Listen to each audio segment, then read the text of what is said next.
blur and the face sharp, it looks like she's waiting.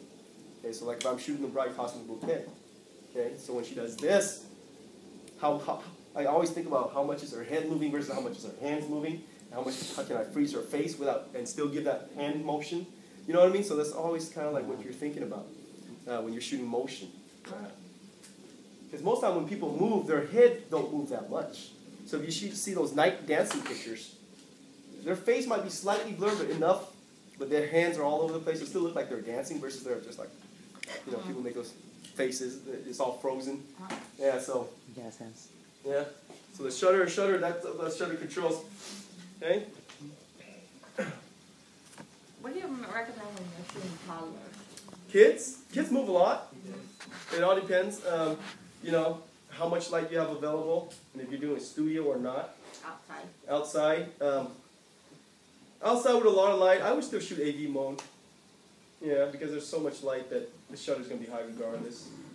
Yeah, I would shoot, to me, when I do portraits, single, couples, small groups, the blur factor is more important than, because outside, motion is going to be frozen. Because there's so much light. Intensity of outdoor light is so much stronger. Even like we go in here and we think it's bright, but if you compare that to the intensity of outside light, the camera, that's two totally different worlds. Yeah, natural sunlight and ambient, you know, indoor light. Yeah, these lights are really low intense. Yeah.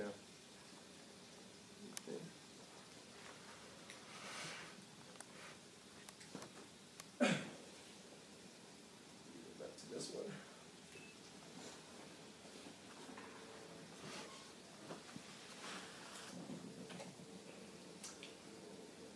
Okay, so here's the aperture.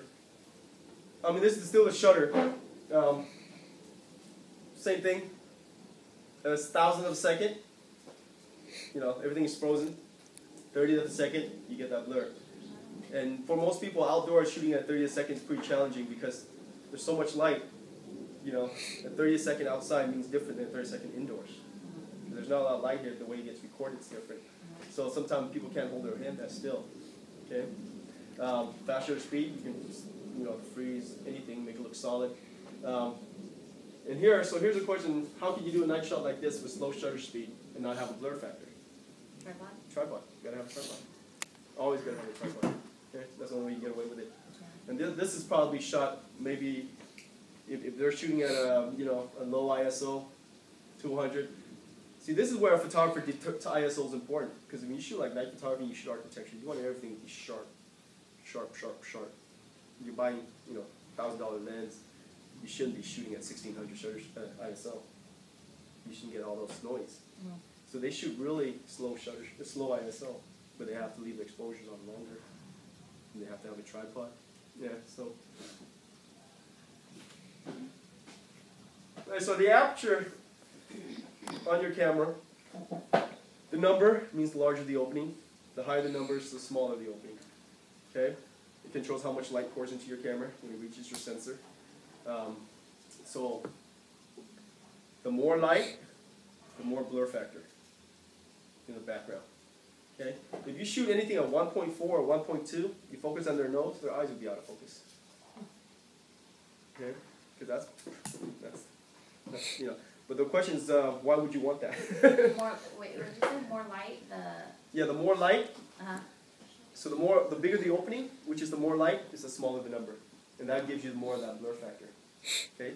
So if I have 3 rows of people, not in one plane, 3 different planes. So one here, and maybe someone here. Okay. And if I were to photograph these 3 people, one thing I can do is I can make them all sharp. Okay. That means I would have to use a smaller aperture, maybe a 16, okay, maybe 22. Or I can focus on the person in front of me and blur the rest out. Okay? Still include them in the picture, but they might not be the main story, or they might be part of the story. Okay, so then I might have to use a larger aperture. And then if I want to blur them even more, then I just open up my aperture. Okay? So the question is, why do some lenses open up to 1.4 and others 5.6? That's probably the biggest distinction in lenses.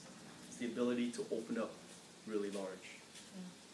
And that's where the money cost comes in too. So most consumer lenses open up to 3.5 to 5.6. Okay? somewhere in the middle there. Okay. Most of the L lenses on Canon with the red ring open up to 2.8. Okay, most, not all. Like this one right here, the L lens, sports lens. It's 100-400, but it only opens up to 4.5, 5.6. So because it's designed for outdoor sports, you really don't have to open up that much.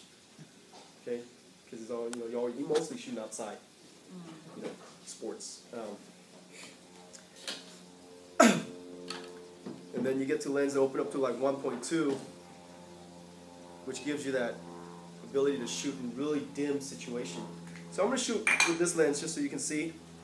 This is my favorite lens because I'm a little old school in a sense. The standard lens? I'm sorry? Is it a standard? Yeah, this is standard 50. Yeah. On your camera, it's probably equivalent to almost an 80. Okay, because your cameras are considered a crop frame. What it is magnified depending on which model. So if you put on a 50, it multiplies 1.3 or 1.4 depending on which model. So standard is 50. To have a true standard, you have to get a full frame camera for a 50 to be a true standard. And the reason why they set 50 as a standard, they say it's it's kind of like the peripheral of the human eye. So the way I see the world, okay, it's pretty accurate to a 50. Fisheye, they call it fisheye because it's really distorted. That's how a fish would see the world, in a sense.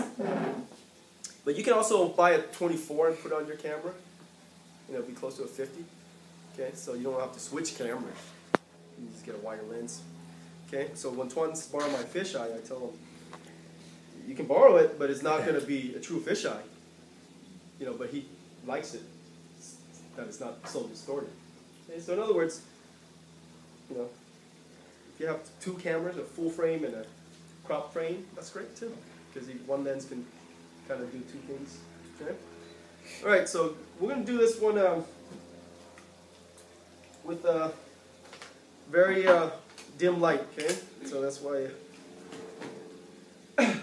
So now we're talking about aperture, we're talking about lenses. The question always is, why should I buy this lens when I can get that lens for much cheaper and does more, zooms in more, and all that stuff, okay? So here's a couple of things. First of all, the glass on your lens, different series or different models, different groupings. They have different, we call these elements the quality of glass. Okay, it's like if you go to the store and buy a $300 pair of sunglasses versus going to Arco and buy a $20 pair of sunglasses, the $300 pair of sunglasses actually looks better with them on than your naked eye. Everything is colors, everything looks great. Okay, same thing with lens. Light travels through the lens. By the time it reaches your sensor, it's either really pure or it's been diffracted and bounced around all over the place. Okay, so the higher the quality of the lens, the more expensive it is, of course, but that's a higher quality glass. That gives you better saturation in colors. Colors are always, much more crispier, much more beautiful. Sharpness comes into people think about sharpness. If I blow up a large picture with this lens right here, it always looks much better than if I try to blow up with one of these lenses. Okay? Even though this lens is cheaper and it's a different product, the glass quality is not a Canon lens, it's a Zeiss lens. The glass quality is much better. Okay? So when I do my engagement session, I pose and I go, this is the picture they're going to blow up. I know this is the pose. I always tend to use this lens. And they blow it up and it always looks really crispy, really nice. And then you also have the zoom factor too. For convenience sake, most people like the ability to zoom in and out without moving too much. Okay? And then there are people who likes a lens not to zoom at all. Like this one's a 35 prime, it doesn't zoom in and out. It's just 35, or this one's a 50. Okay, so what happened was when you zoom in and out, the light travels through your lenses. In the center, the light goes right through, it's always sharp. The center is always sharp. But as it recedes outward to your frame, the distortion starts to appear. So if you have a short zoom, which is very convenient, like a 1635, that factor is not so bad. Okay? But this is 1635, in other words, it goes to 35, this is also 35. But if I was to shoot a group picture of 100 people, I'm going to use this lens. Because those people are around the edges. but this lens will still look great.